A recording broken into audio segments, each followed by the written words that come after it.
Shy Bro, Father James with Father Hank Lyon. Hi. You there? So, we have gotten some interesting Christmas gifts. Deck the halls. Everything from bourbon, cigars, candy, to sweaters, black sweaters. And then the classic socks. Now, these aren't just like white tube socks from Grandpa. These are interesting socks. You've gotten some. I've gotten some. Yep. Religious socks of the saints. Now, I was reflecting on this, and I was thinking, okay, this could be actually an interesting podcast. By the way, so thank you to all those who have given us any gifts, but especially the socks. Jen and Anne, Mary Therese and Chris, Father Hank, any shout outs you want to give to anyone in particular? Amy Catapan, she gifted me with my first set of religious socks. Okay, who were they? So let's talk about it. What are these religious socks, and who are some of these religious figures on these socks?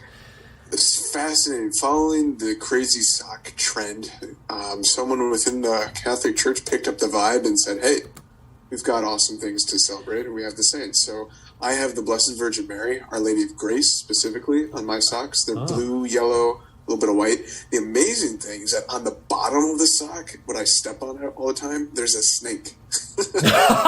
That's hilarious. The detail is so great. Slytherin. Funny, yeah.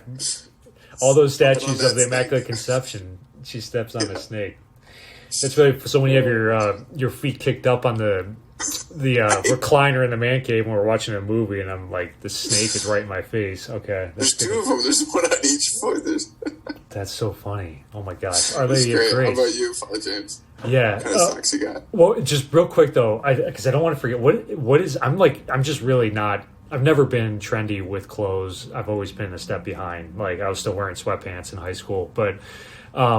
And obviously, we just wear black. What's the trendy sock or crazy sock trend? Is it? This has been around 5, maybe 4 years. In seminary, the guys picked this up too. So it was somehow within like an office work, right? You have to wear business attire, and for us in seminary, it was wearing black clerics.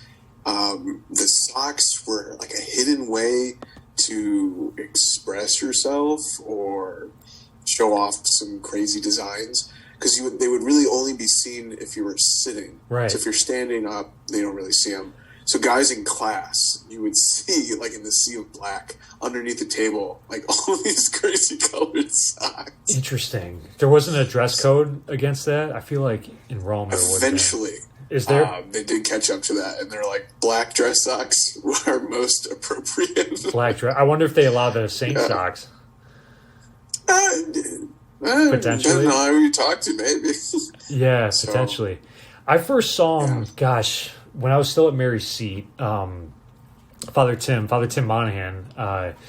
He was with me, and he had an Our Lady of Guadalupe pair of socks. Wow. Yeah, I remember him we were watching the Bears game or something, and he was sitting. I was like, what the heck are on those socks? And the image of Our Lady of Guadalupe was on there. I was like, wow, okay, I've never seen that before. I feel like Father Tim started this whole trend, so it's his fault. Either thank him or curse him, whatever. But they're interesting gifts. First of all, it's just fascinating.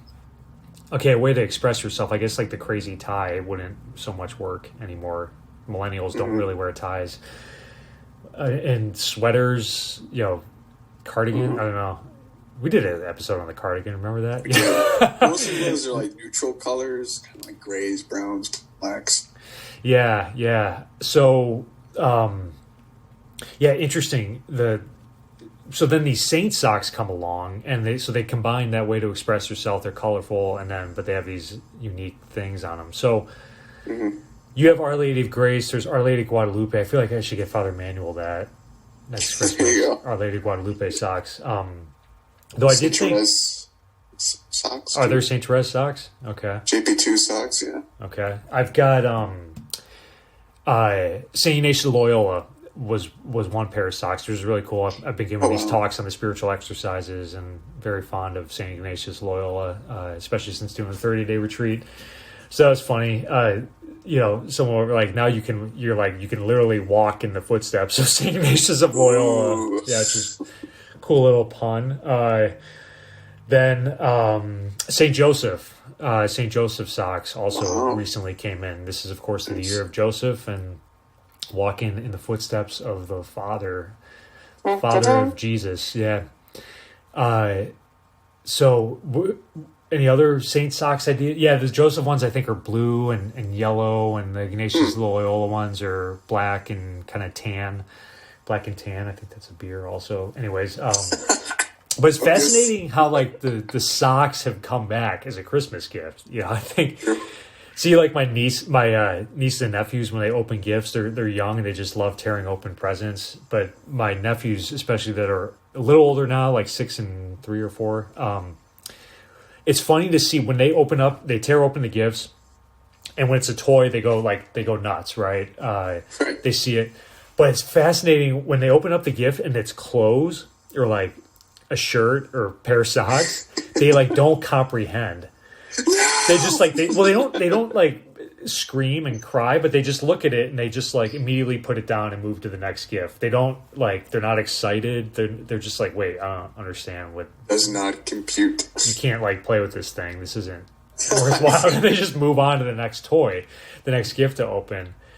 Obviously we don't get toys anymore really for Christmas. But and like a black sweater is like, oh, okay, black sweater. I'll throw that in my Clark Kent closet, with 25 black shirts and pants and sweaters. But the socks are kind of a unique way to express yourself, like you said, and you can get away with it. And not the white socks, don't want those, but white socks. Yeah. But we're going to do a podcast later on the saints of January, because there's some pretty cool saints coming up. But there was another gift, speaking of saints, that is kind of trendy. This shout out goes to Helen for this. Tiny saints. I'm holding one up right now, Father Hank. I don't know if you can see it. So they're little like keychains. And of course, Helen got me one that's St. James. But they're cute little, remember those things like Shopkins? I remember the kids in school used to be obsessed with them. Yeah, they're like little centimeter size, like eraser type things, but there's different like images and toys and whatnot. So it's like a little collectible thing. But St. James, he got a little seashell and little like Peter Pan hat on. But there's all these different, you can get like St. Henry and yeah, St. Luke, whatever. So a little tiny saint thing was cool. But I kind of like it at first, like, oh, it's maybe a little tacky, but it's like, you know what? Anyways, we can clothe ourselves in grace and remind ourselves of the saints to try to live like they did. I think you can't go wrong. Yeah, we can read about the saints. We can, have little medals, but there's always good creative ways to think about the saints, like stepping on the snake. Yeah, when you're doing push-ups, or when you're doing jumping jacks in that, you can do like St. Michael the Archangel prayers to cast down the devil into hell. So anyways, thank you for all the Christmas gifts. Thank you for the socks. Thank you for clothing us. And we will pray for you and have the saints pray for all of us too. God bless. Peace.